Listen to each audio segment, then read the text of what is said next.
Hola a todos, ¿cómo estáis? Buenas, un segundo, que estoy todavía organizándome para poner la entrevista en su sitio. Os voy esperando, así os vais añadiendo todos. Yo mientras me sigo peleando con Chrome. ¿Qué tal? ¿Podéis ir ya comentando y mandando amor por aquí? Mira, mira, esto está facilísimo, facilísimo, facilísimo, ya lo tengo, prácticamente. Que como decía, os espero a que os vayáis presentando. Wow, tenemos 59 personas entrando ya, o sea que eso está muy bien, significa que no era para menos, porque tenemos hoy a Nuria Oliver. Os digo una cosa, voy a hacer una introducción de Nuria, pero es difícil hacerlo, porque es como que cada cosa que presentas va haciéndose más grande. Es PhD del MIT, es la primera mujer española que es un ACM Fellow, Association of Computer... Ahora Machinery. No Machinery, thank you, gracias, Machinery.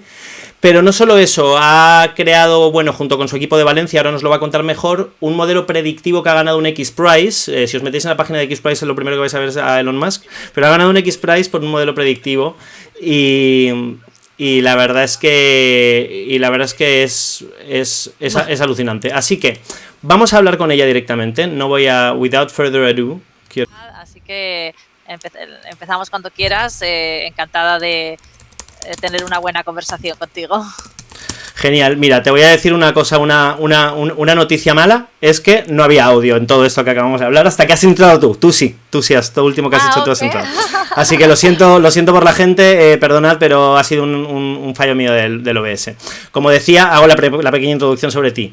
PhD en el MIT, primera mujer española ACM Fellow, Association of Computer Machinery, y que ha hecho un modelo predictivo para la COVID, que ha ganado un X-Prize. Como decía, si os vais a la página de X-Prize lo primero que vais a ver es Elon Musk, pero sobre todo es que se dan premios para proyectos muy ambiciosos, en los que Nuria con su equipo de Valencia pues ha ganado uno de ellos. Y la verdad es que es una persona con la que me apetece mucho hablar, lo voy a hacer rápidamente, pero quiero que se escuche bien, sobre la que vamos a hablar sobre su modelo predictivo y sobre este premio, pero toda su conocimiento sobre la inteligencia artificial y una de sus especialidades, que es la de la inteligencia afectiva y la relación entre humano y máquina, es algo de que a mí me fascina. Así que bueno, tu introducción, como te digo, se ha escuchado, ¿vale?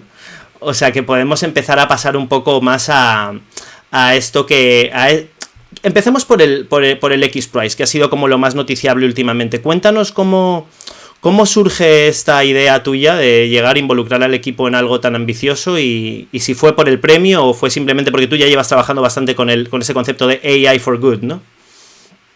Sí, a ver, yo llevo desde el año 2008 aproximadamente trabajando en el área de cómo poder aprovechar los datos analizados con técnicas de inteligencia artificial para el bien social. Y es un trabajo que inicié cuando era directora científica en Telefónica I+D, y de hecho creé el área del uso de los datos en la inteligencia para el bien social en Telefónica, también en Vodafone, cuando he sido directora de investigación en Vodafone, y es el área a la que está dedicada la ONG Data Pop Alliance, donde soy Chief Data Scientist. Dentro de este concepto tan amplio, ¿no?, de cómo podemos aprovechar la inteligencia artificial y los datos para el bien social, hay diferentes áreas específicas de impacto y de aplicación, ¿no? Y una de ellas es precisamente la salud pública, las enfermedades infecciosas y las pandemias. De hecho, con mi equipo en Telefónica I+D en el 2009 hicimos un proyecto de análisis del impacto de las medidas que adoptó el gobierno mexicano cuando se produjo el brote de gripe A, que ya suena tan lejano, en el año 2009, ¿no? Y de hecho di una charla un par de años después en Wired, donde hablaba de la idea de ese trabajo que hicimos de cómo usar los datos para ayudar a combatir la pandemia o a entender el impacto de las medidas en la pandemia de gripe A, pero también esta idea, ¿no?, del uso de los datos y la inteligencia artificial para el bien social. También justamente en febrero del 2020, cuando empezó la pandemia de coronavirus, estaba trabajando con mi antiguo equipo de Vodafone y con investigadores de la Universidad de Southampton en colaboración con la fundación de Bill y Melinda Gates en un proyecto de uso de los datos para ayudar a entender mejor la propagación de la malaria en Mozambique.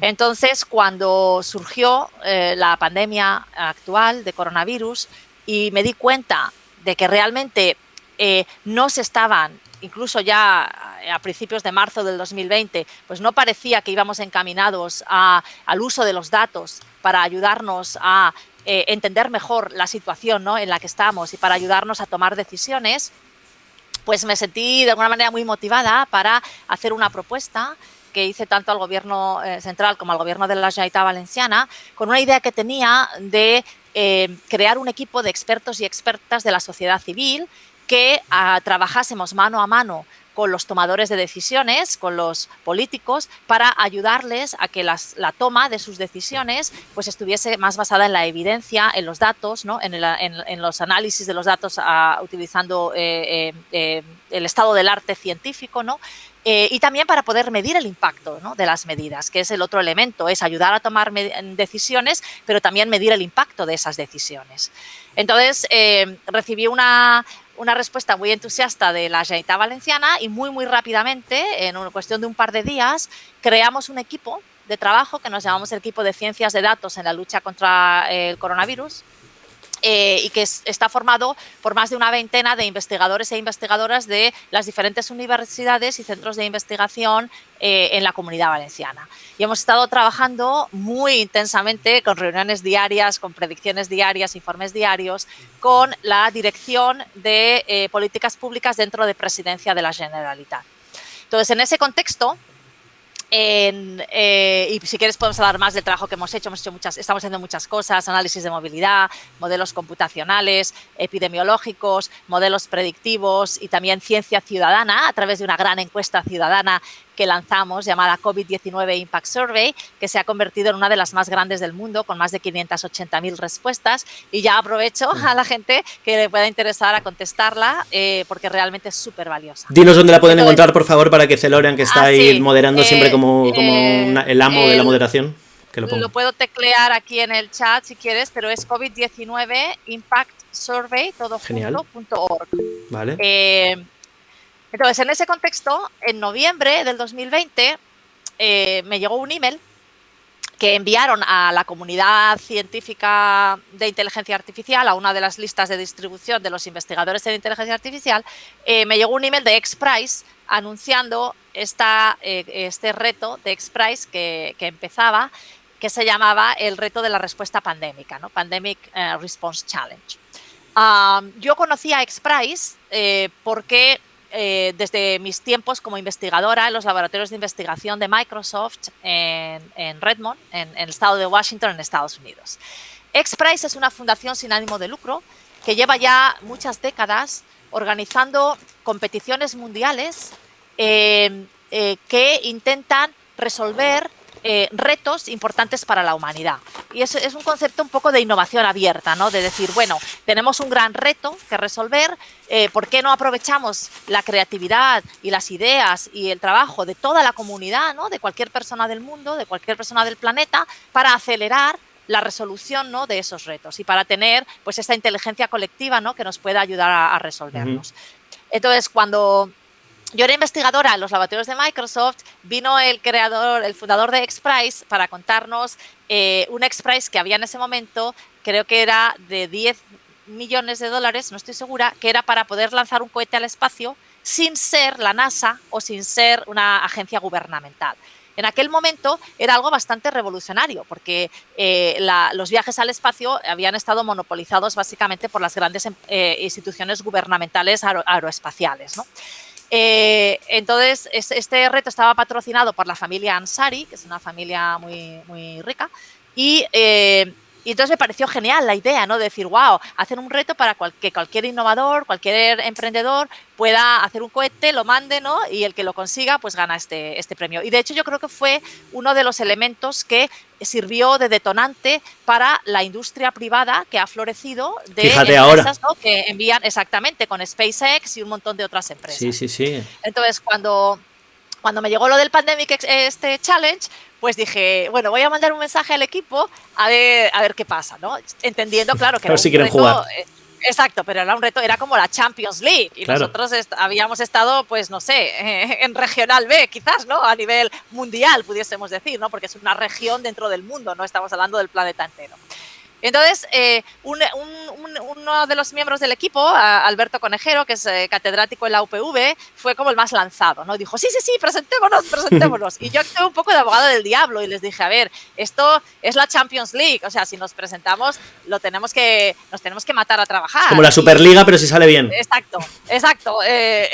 Y va a ser una cosa dura, esto es otro nivel. Además, hay que hacer modelos para todo el planeta, 236 países y regiones del mundo, ¿no? Nosotros habíamos hecho para la Comunidad Valenciana. Ya ves tú. Sí, presentémonos, montamos un equipo y nos presentamos. Total, que bueno, dije, bueno, si nos tiramos a la piscina, nos tiramos, ¿eh? Quiere decir que vamos a estar toda la Navidad trabajando como locos, porque esto empieza el 1 de diciembre y acaba en marzo. Total, que sí, pues nada, creamos un equipo, Valencia IA for COVID, y éramos pues un subconjunto de este grupo original que habíamos estado trabajando juntos desde marzo del 2020 con un par de personas adicionales que se unieron para formar parte del equipo del X-Prize. Entonces, el primer gran reto del X-Prize era para el 22 de diciembre, es decir, en 3 semanas, porque empezó el 1 de diciembre, teníamos que tener un modelo predictivo del número de casos de coronavirus en 236 países y regiones del mundo a 180 días en el futuro y teniendo en cuenta cada una de las intervenciones que estaban implementadas en cada uno de esos países y regiones del mundo. Entonces era algo... Cada una de las... Cuando dices intervenciones te refieres a las restricciones que tenía cada uno de esos países, ¿no? Correcto. ¿Qué tipo de medidas estaban tomando cada uno de esos países? Exacto. Vosotros teníais que individualmente de cada uno de ellos volcarlo dentro de esta enorme base de datos para no solo que para mí, perdóname porque quiero hacer un breve inciso, porque muchas veces la gente, yo entiendo que puede comprender la inteligencia artificial como, vale, es capaz de analizar una cantidad inconmensurable de datos, pero no solo eso, vosotros era para predecir. En base a todos estos datos que tengo, ¿qué va a suceder en el futuro? Que es donde me parece que es fascinante lo que consigue. Sí, a 180 días además, que es medio año básicamente. Es una pasada. Entonces, nosotros durante todo el trabajo que llevábamos haciendo desde marzo, habíamos desarrollado 2 tipos de modelos epidemiológicos computacionales, ¿no?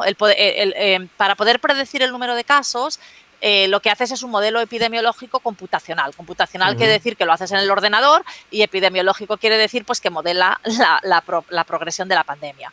Habíamos hecho un modelo, pudiésemos decir, clásico, compartimental, metapoblacional, que se llaman, tipo SEIR, y habíamos hecho un modelo de agentes, donde cada persona se modela como un agente y tú en el ordenador haces unas simulaciones de cómo se van infectando los unos a los otros y tal. Y el tipo SEIR son unas siglas que corresponden a unos términos, lo digo para que la gente esté al día de qué es lo que son. Entonces, SEIR significa en inglés, se llama metapoblacional este tipo de modelos porque tú divides a la población entera y se llama compartimental porque las divides en 4, en este caso es en 4 estados y cada estado es una letra del modelo SEIR. Entonces el primer estado de la S es el estado susceptible.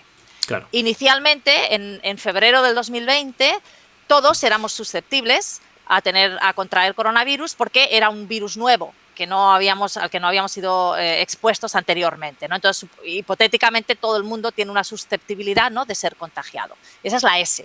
Luego, con una cierta probabilidad, los susceptibles se ven expuestos al virus, y esa es la E.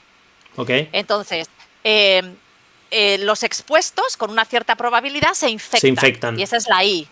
Y luego, los infectados, con una cierta probabilidad, se retiran del sistema, porque se recuperan o se retiran, definitivamente. O se mueren, exactamente. Entonces, este modelo, la dinámica de cómo la población pasa de un estado a otro, está dada por una serie de ecuaciones y por una serie de parámetros que definen esas probabilidades, ¿no? La probabilidad de infectarme, la probabilidad de recuperarme, la probabilidad... Y eso está ya definido para el coronavirus. Empíricamente se sabe cuál es la probabilidad de que al ser expuesto te infectes o de que al ser infectado te recuperes en función de la edad y tal, ¿no? Entonces, para el X-Prize dado que teníamos que hacer para todos los países del mundo, decidimos una metodología totalmente distinta, porque además esa fue una de las motivaciones nuestras para presentarnos. Nuestra principal motivación para presentarnos fue empujarnos, que nos sirviese de motivación para avanzar y hacer cosas nuevas y mejorar nuestros modelos. Y también pues tener una validación externa de todo el trabajo que habíamos estado haciendo, ¿no? Entonces decidimos hacer un modelo de inteligencia artificial utilizando redes neuronales profundas, de las que seguramente habéis oído hablar. Sí, yo creo que a lo mejor alguien no puede perderse, pero vamos, son básicamente redes, corrígeme si me equivoco, neuronales profundas, van como aprendiendo de sí mismas. Entonces, dentro de la inteligencia artificial hay, quizás esto nos sirve un poco de inciso, pero puede ser útil. La inteligencia artificial como disciplina existe desde los años 50, ¿ok? Y desde cuando empiezan los ordenadores, básicamente. Y el objetivo de la inteligencia artificial es crear sistemas computacionales, es decir, en el ordenadores, ¿no? Sistemas no biológicos que sean inteligentes, tomando como referencia la inteligencia humana. Es una definición muy básica porque es tomar como referencia la inteligencia humana e intentar replicar de alguna manera la inteligencia humana en los ordenadores, ¿no? Sí. Entonces, históricamente, desde los años 50, ha habido dos escuelas distintas que han intentado conseguir la inteligencia artificial. Entonces, la primera escuela es la escuela que se conoce como top-down, en inglés, de arriba abajo. O simbólico-lógica. Y esta escuela parte de la siguiente idea. Dice, bueno, los humanos tenemos mucho conocimiento. Podríamos programar todo lo que sabemos en un ordenador y luego utilizar reglas de la lógica para derivar conocimiento nuevo a partir de ese conocimiento base que hemos programado. Entonces, la idea era representar con símbolos en el ordenador todo ese conocimiento, ¿no? Y luego usar lógica para ir derivando conocimiento nuevo. El ejemplo canónico de este acercamiento a la inteligencia artificial son los sistemas expertos, de los que probablemente quizás hayáis oído hablar. Jugadores de ajedrez.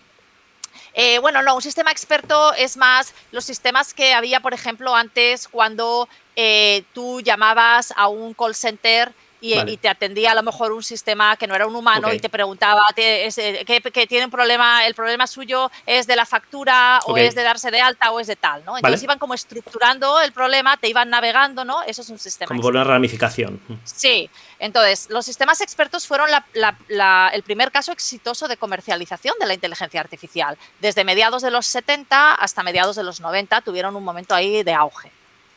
Este es el acercamiento top-down, ¿ok? Y entonces hay otro acercamiento, otra filosofía, pudiésemos decir, para conseguir inteligencia artificial, que es el que se llama bottom-up o conexionista o basado en datos, que es al que yo pertenezco. Y este acercamiento está inspirado en la biología.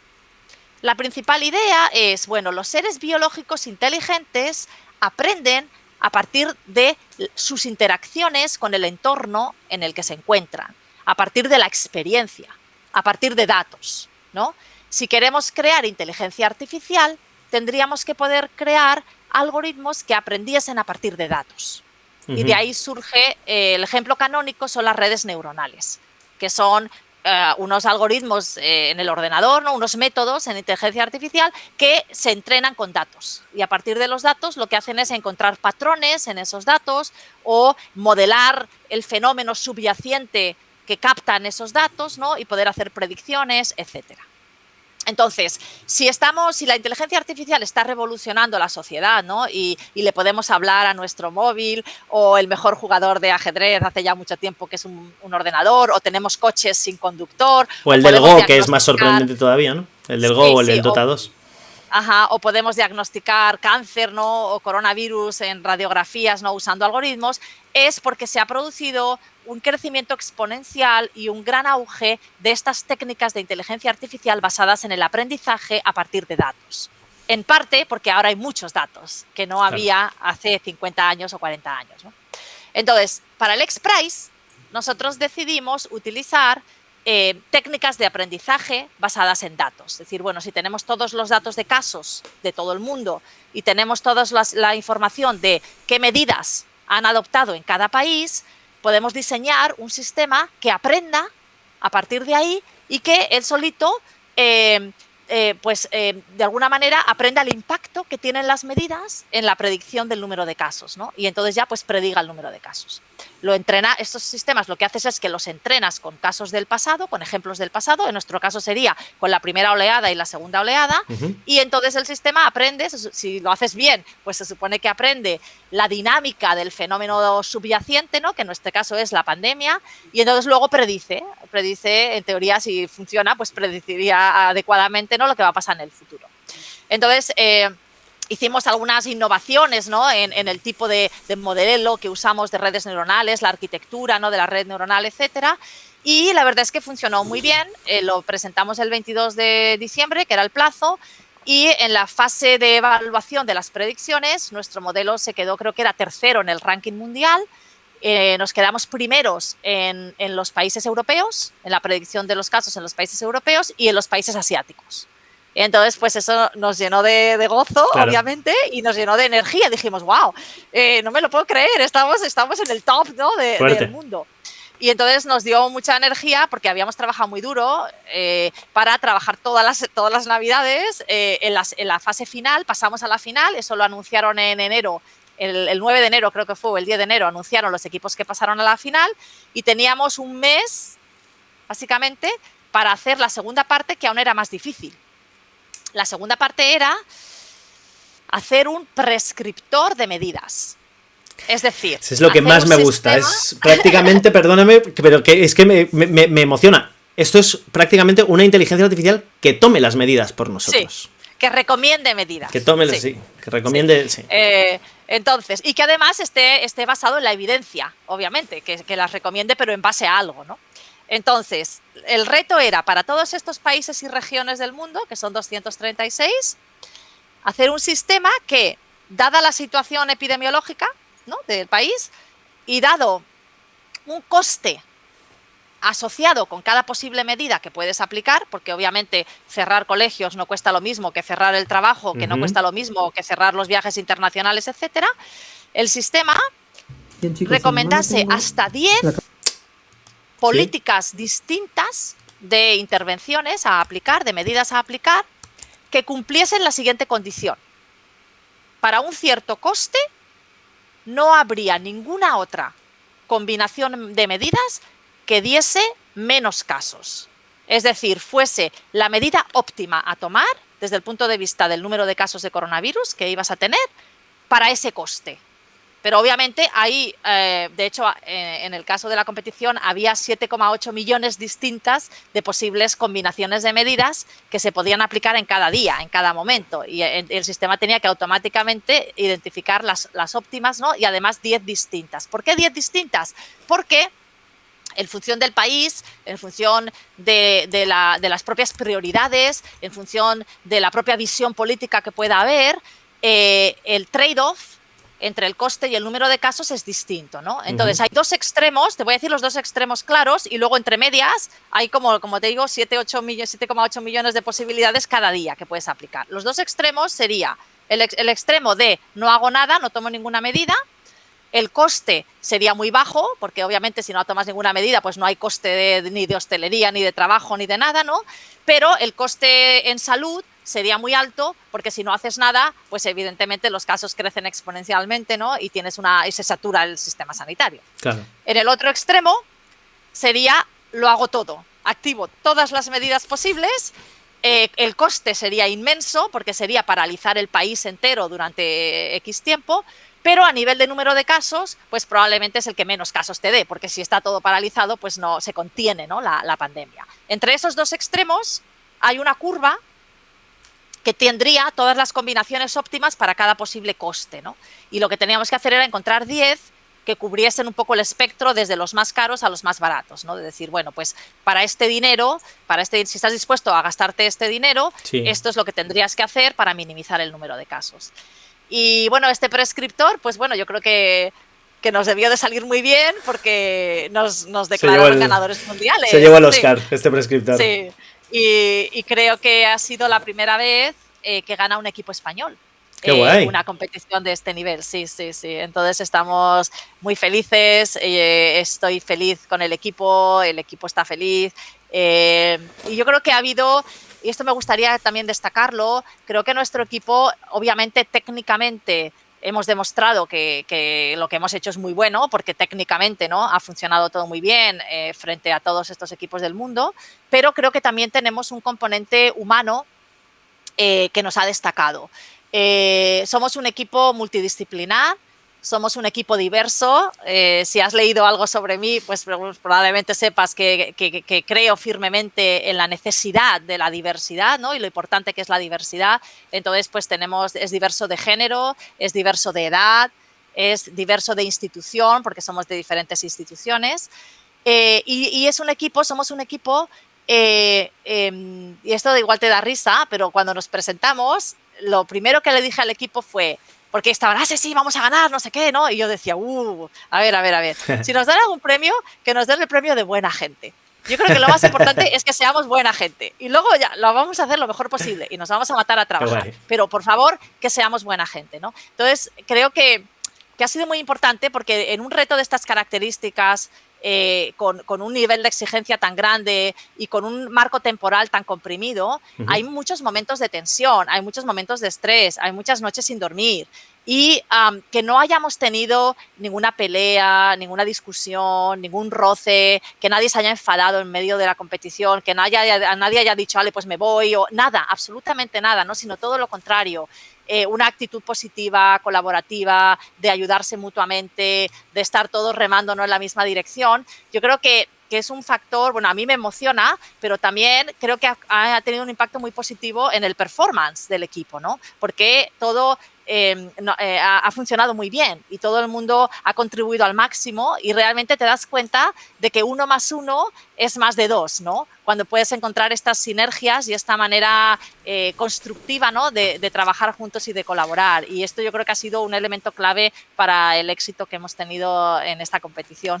Esto que dices a mí me parece especialmente importante, porque creo que uno de los grandes problemas que yo veo que hay, yo creo que es a nivel global, ¿no?, pero lo veo bastante en España porque es donde vivo y donde me toca, es cierta tecnofobia, ¿no?, y que siempre que se pronuncian determinadas palabras como inteligencia artificial, ¿no?, modelos predictivos y ya no te digo privacidad de datos, la gente es como que se imagina a gente en batas planeando cómo conquistar el mundo.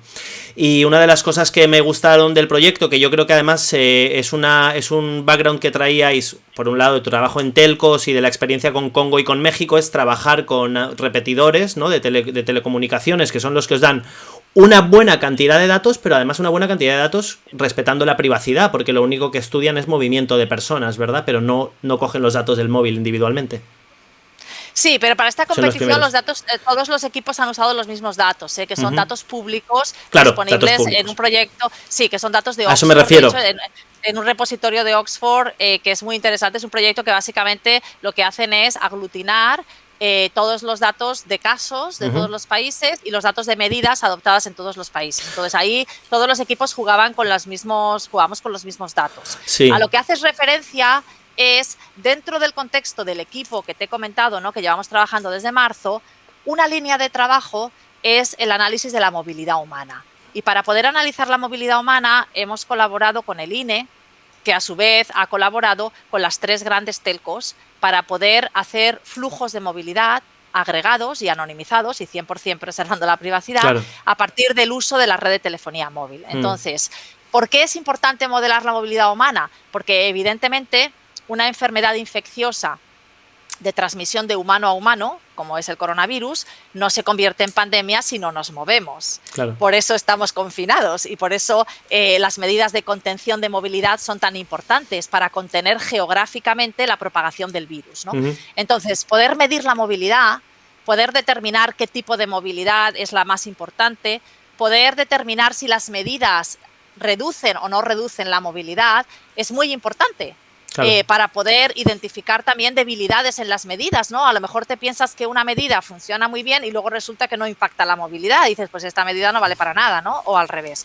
Entonces nosotros en marzo del 2020, la vicepresidenta Nadia Calviño nos declaró la comunidad autónoma piloto en el uso y en análisis de estos datos para poder medir la movilidad y poder determinar el impacto del confinamiento y también el impacto epidemiológico, ¿no?, del confinamiento. Estos datos son públicos, se hicieron públicos a partir, creo que fue de junio del 2020, en la página de web del INE. Y son datos 100% anónimos, 100% agregados y de carácter público además, ¿no?, que cualquier persona que los quiera ver los puede ver y se pueden ver los flujos entre comunidades autónomas o entre municipios y tal. Entonces, la movilidad es uno de los elementos clave, pero para la competición X-Prize había que usar, claro, como había que hacer para todos los países y regiones, y además los jueces tenían que comparar todos los equipos. Creo que inicialmente se registraron 300 y pico equipos, que luego quedaron 100 y pico para la fase del predictor y luego quedaron 48, creo que fueron para la fase final. Entonces, usábamos un repositorio público de Oxford.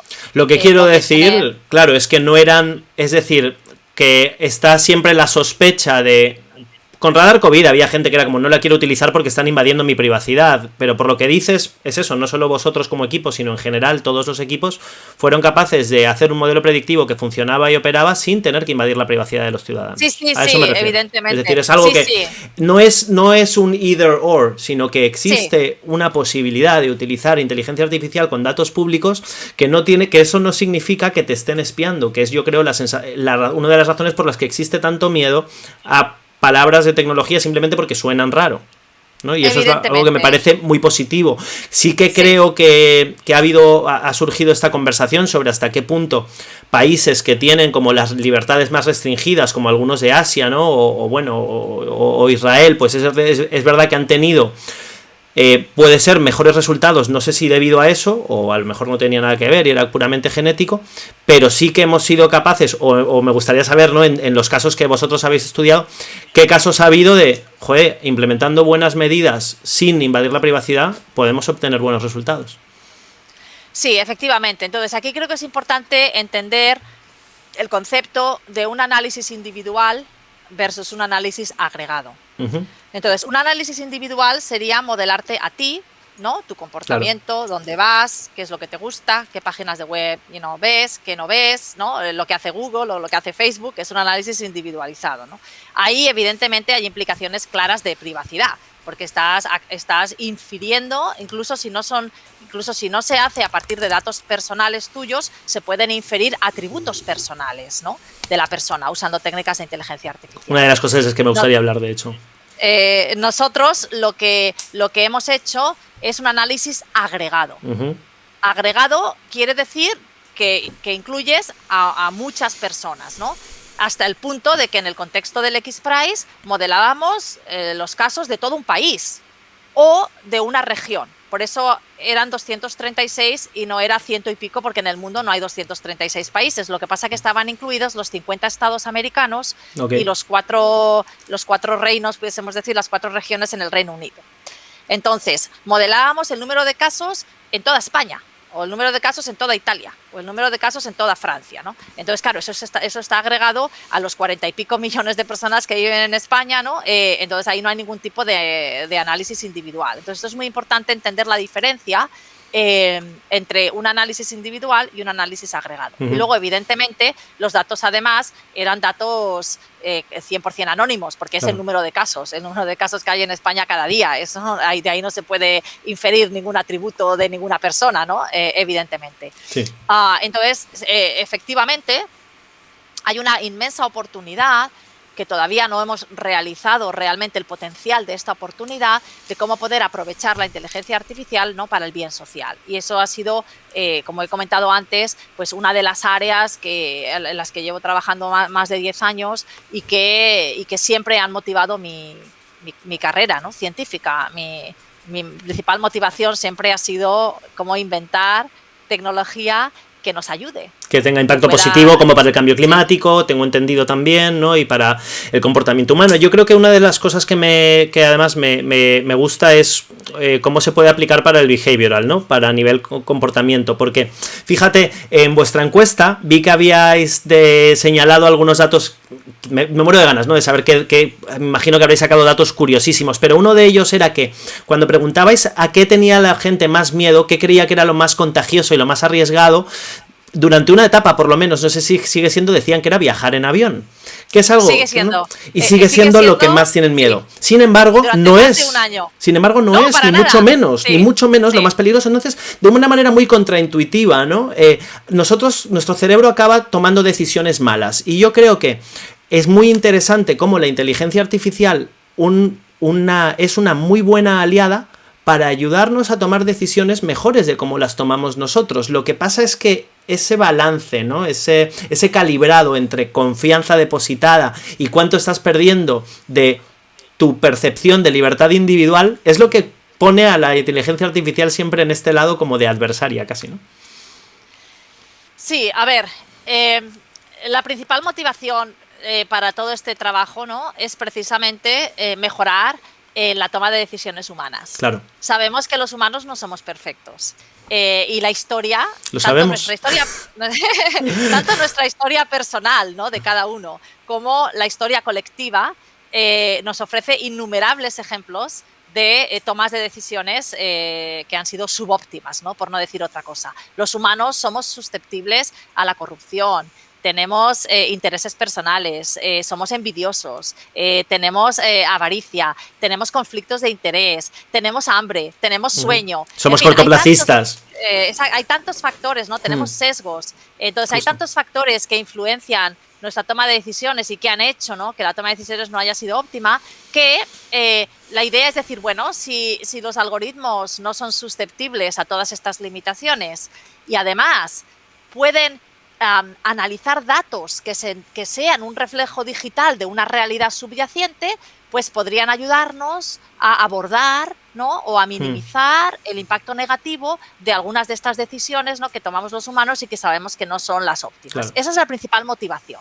Sin embargo, igual que los humanos tenemos limitaciones, los algoritmos evidentemente también tienen sus limitaciones. No están libres de sesgos, claro. Exacto. Y entonces lo que tenemos que hacer es ser conscientes de ellos y trabajar, ¿no? En entender las limitaciones de unos, las limitaciones de los otros y también las fortalezas de cada uno para ver cómo se complementan y que el conjunto humano, inteligencia artificial, sea mejor que el humano solo, ¿no? Por ejemplo. Y esa es la idea, ¿no? Cómo podernos complementar y cómo podernos aumentar, ¿no? Y mejorar gracias a la existencia de la inteligencia artificial.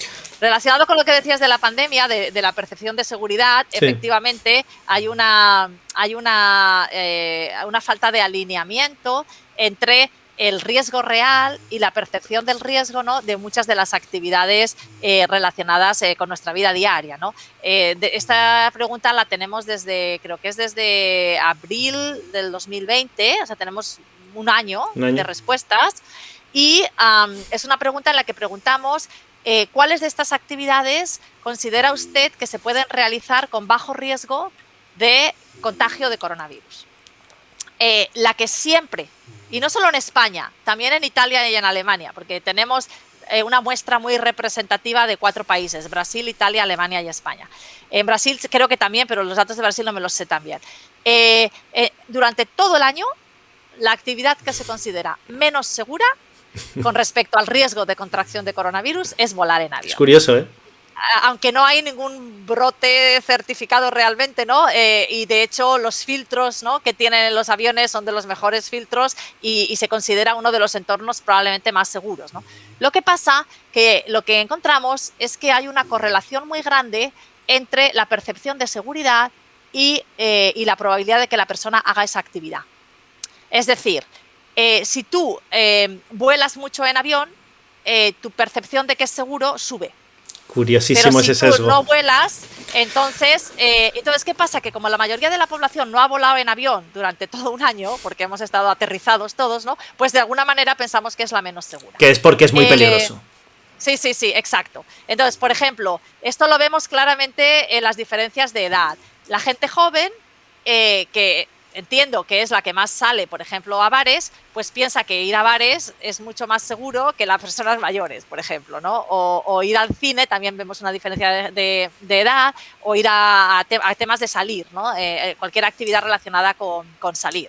Hay un dato muy curioso que es gracioso, y es que en general las mujeres somos más cumplidoras con las medidas y somos más precavidas. Es decir, tendemos a asumir que estas actividades todas tienen riesgo, ¿no? Los hombres tienden a ser menos, piensan que son más seguras, ¿no?, que las mujeres. Salvo, te vas a reír, una actividad particularmente en las señoras mayores de 60 años, que es ir a la peluquería, donde las señoras mayores de 60 años piensan que es más segura que los hombres, ¿no? Y entonces es muy curioso porque ahí se ve claramente la correlación entre la percepción de seguridad y el hecho de que tú haces esa actividad. A menudo, ¿no? Claro. Sí. Una cosa que me llamó la atención es que también habéis detectado que mientras que efectivamente las mujeres son más cumplidoras, hay un punto en el que, sin embargo, se comportan de una manera, digamos, como peor respecto a los hombres, que es la vacuna, ¿no? Menos dispuestas a vacunarse. Sí, se ha igualado. ¿Sí? Efectivamente, sí, se ha igualado mucho desde diciembre.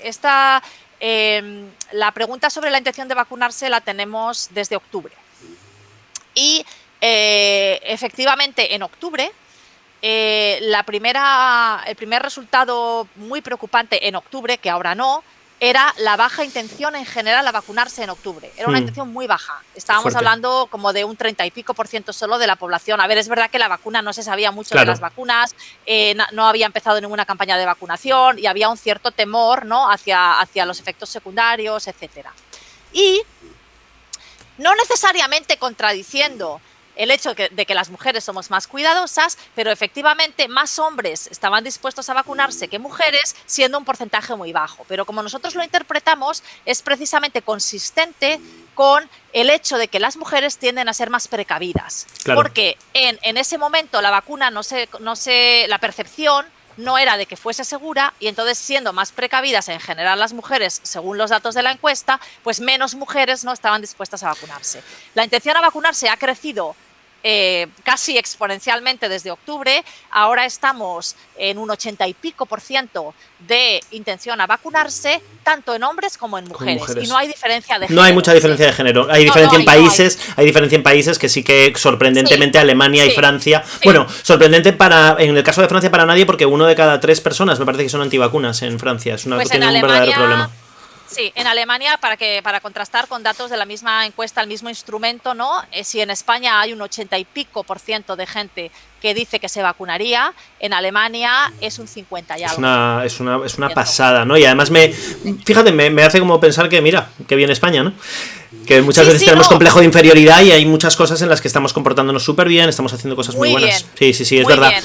El cumplimiento de las medidas en España es el más alto entre España, Italia y Alemania, ¿eh? Te quiero preguntar... Las medidas de protección personal, de mascarillas, tal, somos muy cumplidores.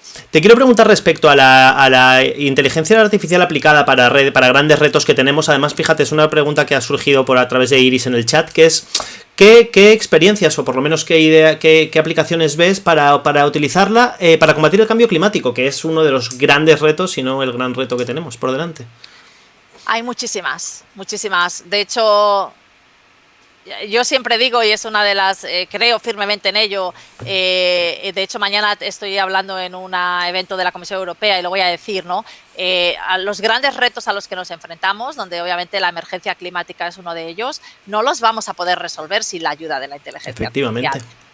No es que la inteligencia artificial sea la solución, pero la necesitamos. Entonces, en el contexto del cambio climático hay impacto por todas partes. En primer lugar, hay un movimiento que no sé si conoces, que es el movimiento de los gemelos digitales. No sé si has oído hablar de ese concepto. Es un fenómeno que ahora cada vez está siendo más popular y con grandes inversiones por parte de la Agencia Espacial Europea, por parte también en otros países, la Comisión Europea también. Y la idea es poder tener un gemelo digital. Lo que quiere decir es que haces una representación digital, en este caso del planeta. Ok. Entonces, ¿qué significa una simulación digital? Sí, es como una simulación del planeta entero.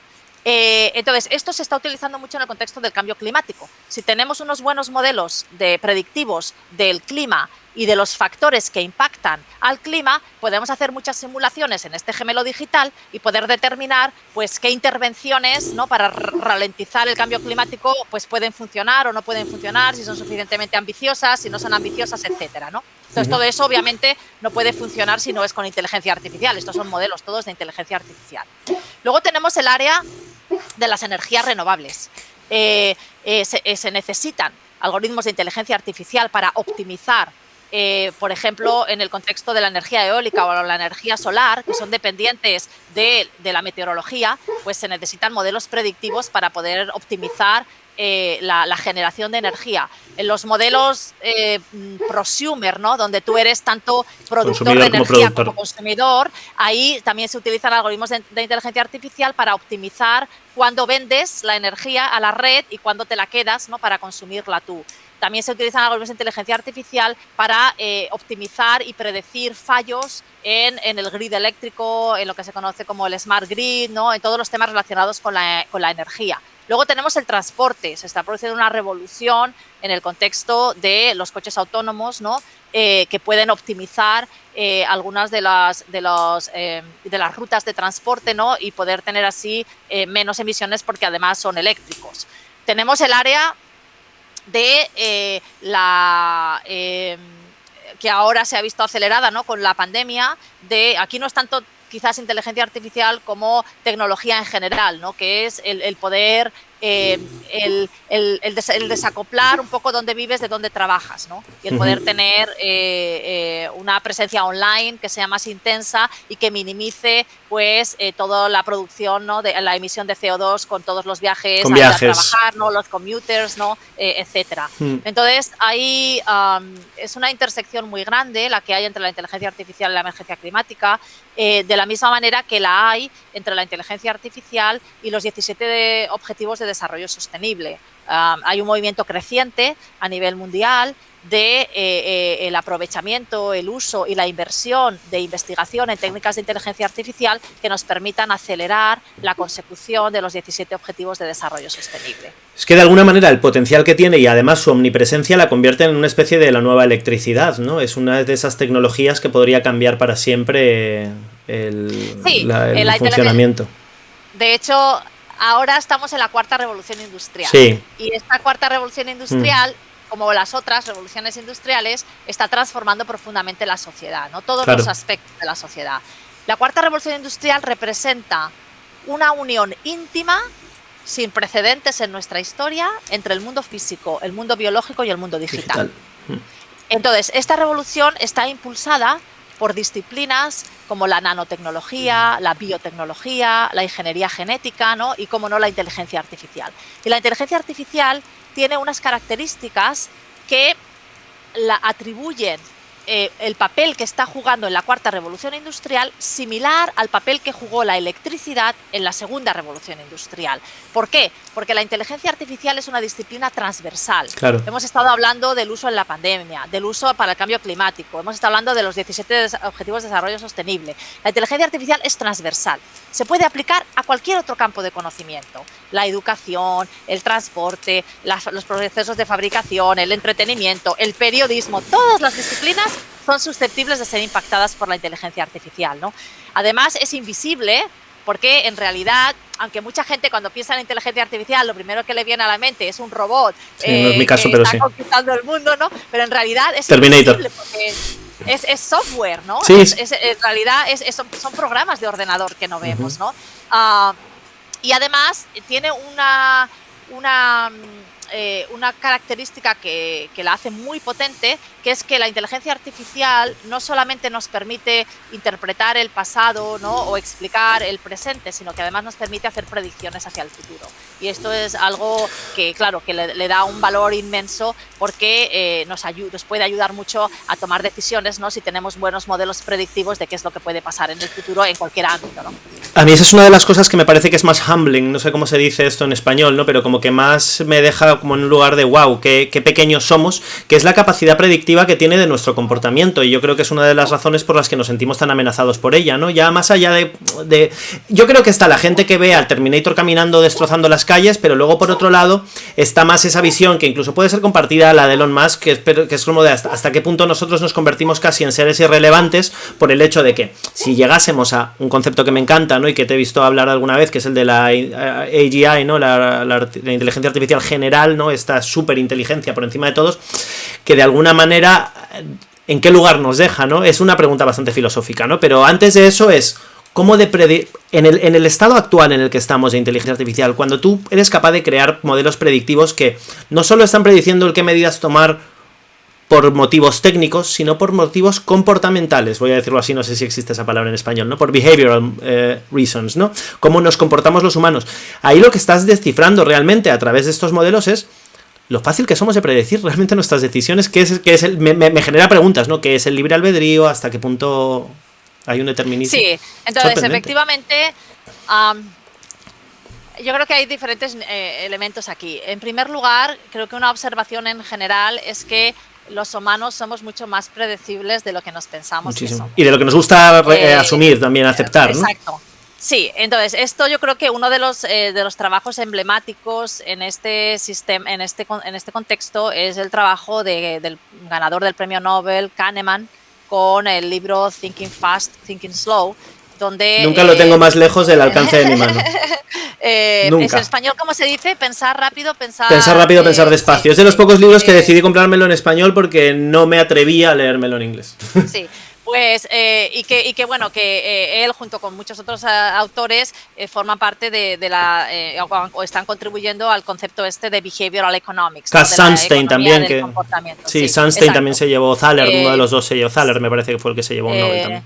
Entonces, mucho de este trabajo lo que encuentra es que nuestro comportamiento está realmente dictado por mecanismos evolutivos que son muy comunes en nuestra especie, ¿no? Para todos los individuos de la especie, pero que luego somos nosotros, los humanos, porque tenemos un córtex y tenemos unas grandes capacidades de inventar historias y de razonar, los que explicamos nuestro propio comportamiento, que ha sido más bien mecanístico, ¿no? A posteriori.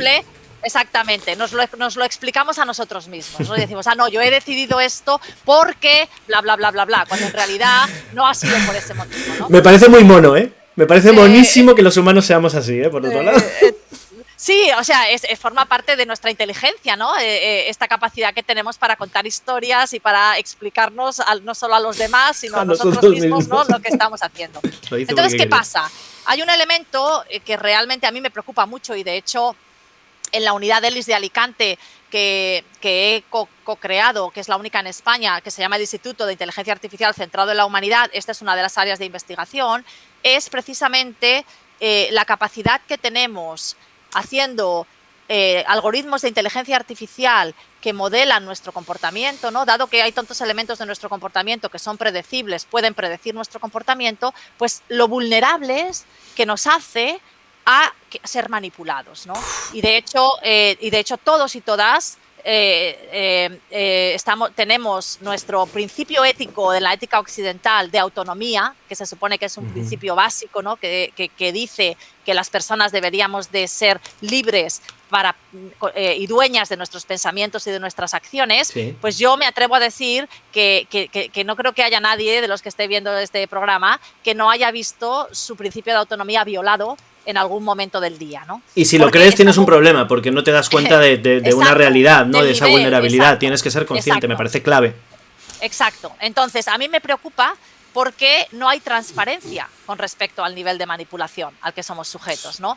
Y además porque los intereses y los incentivos para esa manipulación no están alineados con nuestro bienestar y con nuestros propios intereses. Sino, ¿no? Con los de los fines de las empresas en muchos casos, ¿no? De determinados agentes, sí. Exacto. Entonces, a mí esto me preocupa muchísimo y de hecho creo que es uno de los elementos clave que tenemos que abordar. La regulación europea de inteligencia artificial que se filtró la semana pasada, pero que se publica mañana, creo que sí que se habla de este concepto de autonomía, ¿no? Y de que no se viole la autonomía humana, pero es muy complejo asegurarnos que se cumpla, ¿no? Y es una de las áreas en las que vamos a estar trabajando y que me interesan, me fascinan y me parecen prioritarias, ¿no? ¿Cómo podemos tener garantías de que no estamos siendo manipulados y si lo estamos siendo, que haya transparencia al respecto. Es que el reto que tenemos es que nosotros antes podíamos averiguar vía satélite por espionaje el saber si alguien tenía un reactor nuclear o podía enriquecer uranio, pero es muy difícil saber quién tiene acceso a una inteligencia artificial cuando está escondida en un ordenador en vete tú a saber dónde, ¿no? Entonces es muy difícil supervisarlo, más allá cuando encima hay como cierta como contrariedad a la regulación de determinadas tecnologías digitales, y cuando somos todos víctimas de estos, me gusta descubrí el nombre hace no mucho, fíjate, lo de los dark patterns, ¿no? Que son estos patrones que están instaurados en todos los interfaces para que hagamos cosas sin que nos demos cuenta, como, pues eso, quieres suscribirte de la newsletter, lo tienes al final del todo, es muy difícil encontrarlo, con lo cual acabas suscrito a todo. Esto está basado en muchos de estos está Kahneman, basado en resultados de investigación de behavioral economics, ¿no? De la economía comportamental. Sí. El tema es el siguiente, yo he trabajado en este área, pero en el sentido positivo. Hay una disciplina que se llama la informática persuasiva, donde el objetivo es aprovechar, o sea, utilizar teorías de la motivación humana, del comportamiento humano, para ayudar a las personas a cambiar comportamientos que quieren cambiar, pero que les cuesta cambiar. Sí. Por ejemplo, yo qué sé, dormir más, hacer más ejercicio, yo qué sé, comer mejor, salir más a la naturaleza, dejar de fumar, no sé, hay muchas cosas que nos gustaría cambiar, ¿no? Pero que de alguna manera, precisamente por esta manera que tenemos de contarnos historias a nosotros mismos, ¿no? Sí. Pues nos comemos un trozo de pastel gigante, pero decimos, no, era una pequeñita galletita, ¿no? No era para tanto. A lo mejor decimos, exactamente, o no era tan malo porque llevaba azúcar moreno, lo que sea, ¿no? Nos contamos historias a nosotros. Era ecológico. No exacto. Entonces nosotros, yo este área he trabajado desde el 2005, sobre todo en la intersección en el uso de los móviles, de alguna manera como entrenadores personales, ¿no? O como asistentes personales, ¿no? Que nos puedan ayudar, ¿no? A cambiar estos comportamientos. Lo que pasa es que independientemente de esta aspiración, pudiésemos decir positiva, ¿no? Y transparente, de decir, tú le dices al móvil, oye, ayúdame a X, y el móvil te ayuda a X, lo que tenemos en paralelo es todo este movimiento no transparente y no demandado por nadie de aprovechar todos estos conocimientos de la predecibilidad del comportamiento humano para manipularnos. Claro, para todo con lo contrario. El objetivo de maximizar la cantidad de tiempo que pasamos utilizando la tecnología, maximizar la cantidad de tiempo que pasamos viendo series de televisión o consumiendo vídeos de YouTube o mandando fotos en Instagram o escribiendo comentarios en las redes sociales, ¿no? Y utilizan estas mismas técnicas, ¿no? de informática persuasiva y estas técnicas de estos ciclos muy cortos y muy adictivos de premios, ¿no? Que se nos van dando. De recompensas cognitivas que te hacen como llevar a... bueno, BJ Fogg, ¿no? En el laboratorio de tecnología persuasiva en Stanford, es un poco... Es esa persona que empezó y claro, bueno, de ahí surgieron muchas corrientes de uso de tecnología, pero no para nuestro beneficio, sino para el beneficio de las empresas, claro. Sí, la verdad es que a mí me parece un tema fascinante. Y bueno, para cerrar, me gusta que lo de Elis, yo no sabía que era que era también sobre tecnología, o sea, inteligencia artificial relacionada con el humano. Sé que estás intentando mantener el talento europeo en Europa y que no se nos vaya, y poder crear nosotros una industria competitiva de inteligencia artificial. Es algo que te agradezco mucho y que ojalá sea así, o sea, que estés tú aquí me parece fascinante, Nuria, es muy guay, tío. Gracias. Es muy guay. A ver. No te vayas. No, a ver, ELIS es una iniciativa europea. ELIS significa The European Laboratory for Learning and Intelligent Systems, y es una historia bonita, porque es el resultado de un movimiento grassroots de la propia comunidad científica, de investigadores e investigadoras europeos, en Machine Learning, en las técnicas de inteligencia artificial basadas en datos. Sirve un poco lo que he explicado antes de lo de aprendizaje en datos. Y el principal motivo por el que creamos ELIS es por resultado de nuestra propia preocupación, al darnos cuenta de que Europa se ha quedado atrás frente a Norteamérica y a Asia. Mucho, es una pena. Y a que el talento europeo, el talento excelente europeo, no se queda en Europa, o si se queda en Europa no trabaja para instituciones europeas, trabaja para Google en Zúrich, o para Facebook en París, o para DeepMind en Londres, ¿no? Y lo que queremos con ELIS me encanta DeepMind.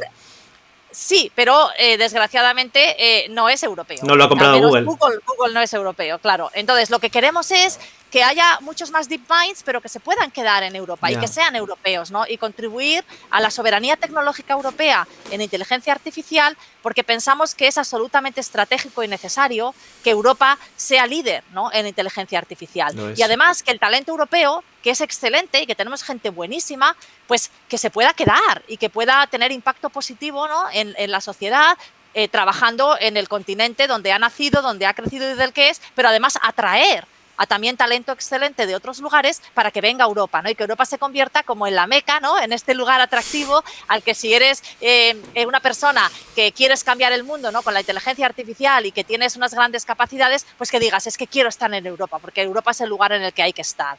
Y en esto es lo que estamos trabajando. Entonces, una de las iniciativas de ELIS ha sido, o es, la creación de unidades ELIS, que son grupos excelentes de investigación en inteligencia artificial basada en datos, ¿no? Y tras 3 llamadas competitivas, ELIS ha seleccionado 30 unidades en 14 países europeos e Israel, y una de las unidades que ha seleccionado es una propuesta que hice yo para crear una unidad de ELIS en Alicante, y se llama, como he dicho antes, el Instituto de Inteligencia Artificial Centrado en la Humanidad. Sí.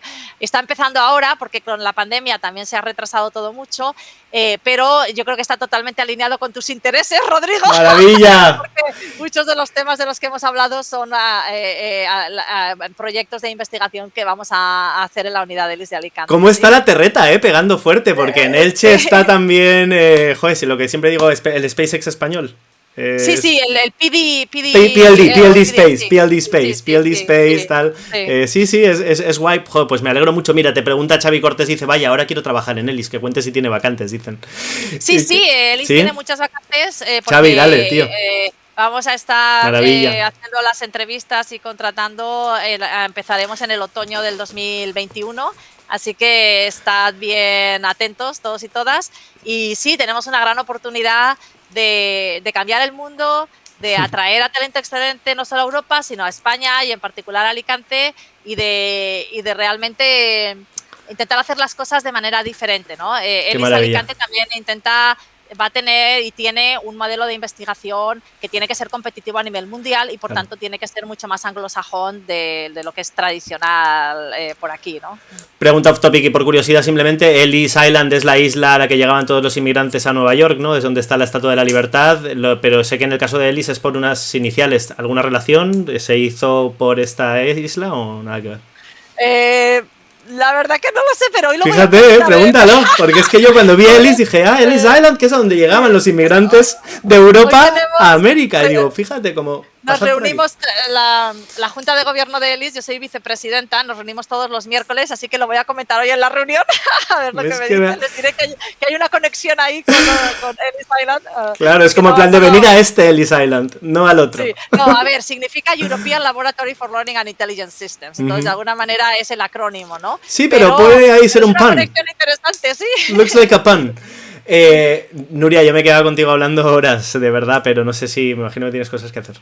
Sí, tengo una reunión ahora, que ya llego tarde, lo siento. Te lo agradezco un montón, yo me voy a quedar con la gente del chat para revisar un poco qué es lo que han dicho y si puedo responderles algunas preguntas. Ha sido un placer tenerte y muchas gracias por tu generosidad, gracias por estar por hacer lo que estás haciendo y nada, pues espero...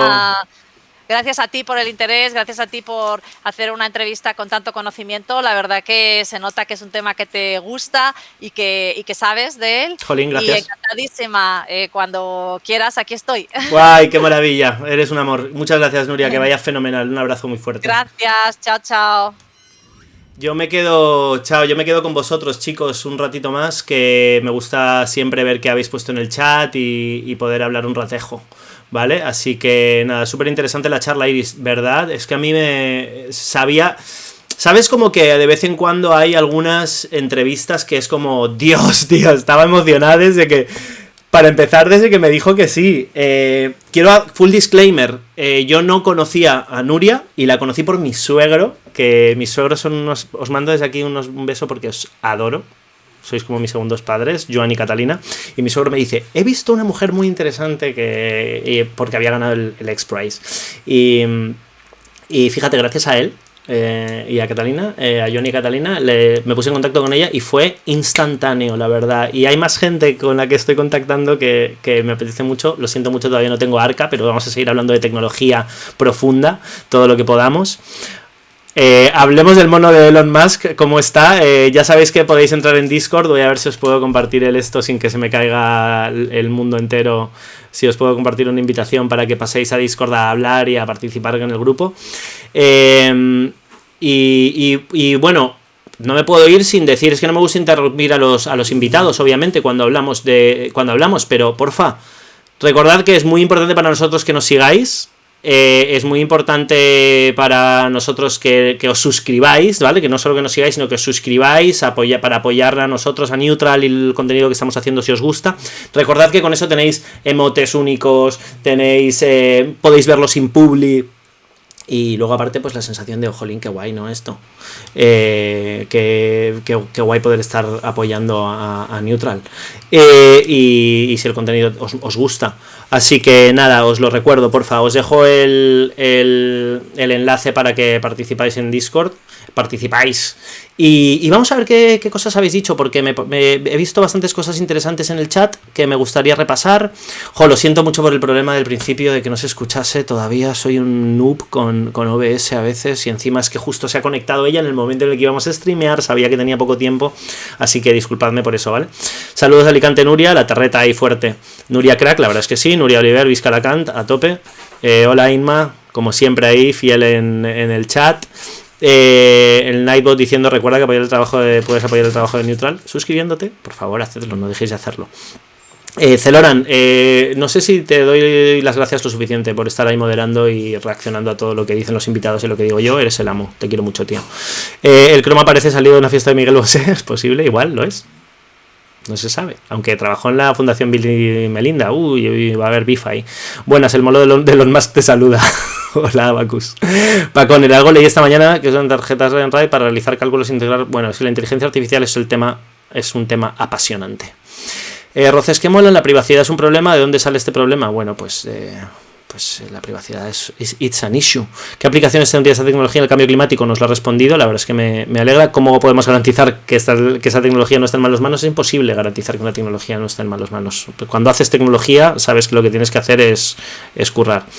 ¿Desde cuándo existe el canal? Yo no os lo puedo decir, pero Celoran seguro que lo sabe. Y mejor que yo sé que yo llevo aquí como 2 meses streameando para vosotros sobre tecnología y cultura digital. Y ya está, yo creo que he repasado de todo. Pero bueno, pues muy guay lo de Nuria. Os sugiero que sigáis a Nuria Oliver, está en Twitter y podéis ver las cosas que hace, los proyectos en los que está involucrada. De verdad, hice un hilo muy, muy cortito sobre ella, pero es de estas personas que te hacen sentir como que he hecho con mi vida. Porque ha hecho muchas cosas, todas muy interesantes, y lo mejor que tiene, habiendo trabajado en grandes empresas, ¿no?, como Vodafone o Telefónica, siempre ha estado muy enfocada en utilizar sus conocimientos para fines positivos. Esto es clave, y sobre todo cuando te metes en un terreno como el de la inteligencia artificial. Se me ha quedado con ella, se me han quedado temas para hablar con ella, como cuáles eran otras tecnologías que considera disruptivas y a las que hay que prestarle especial atención. Para mí son la parte de lo que decía ella, la bioingeniería, edición genética, la computación cuántica, que espero tener a un invitado muy guay acerca de quantum computing. Y se me abre la puerta. Bueno, y yo sé que os iba a pedir perdón, pero ¿a quién le iban a molestar los ladridos de mi perro? A nadie. Es un amor de perro, se llama Lula y os manda besos también, ¿vale? Así que bueno, lo dicho, muchas gracias por estar ahí. Un abrazo. Esta noche recordad que no hay WhatsApp, pero hay Neutrino. Viene Mario, viciosa, a hacer cosas guapas vuelamente, seguramente. Mañana seguro que está Nanísimo también, aunque no tengo aquí el calendario, pero seguro que lo está. Me podéis seguir a mí en Taramonication en Twitter, me podéis seguir en Revisor Mac también en Twitter y en Instagram, y espero teneros por ahí durante mucho tiempo. Un abrazo muy fuerte y nos vemos. Venga, pasadlo bien. Hola Lula, Bacus. Lula se ha ido. Lula se ha ido, pero luego le mando besos de tu parte, ella te mandará lametazos y sobre todo si tienes comida. Nos vemos, chicos, un abrazo, y chicas, chao.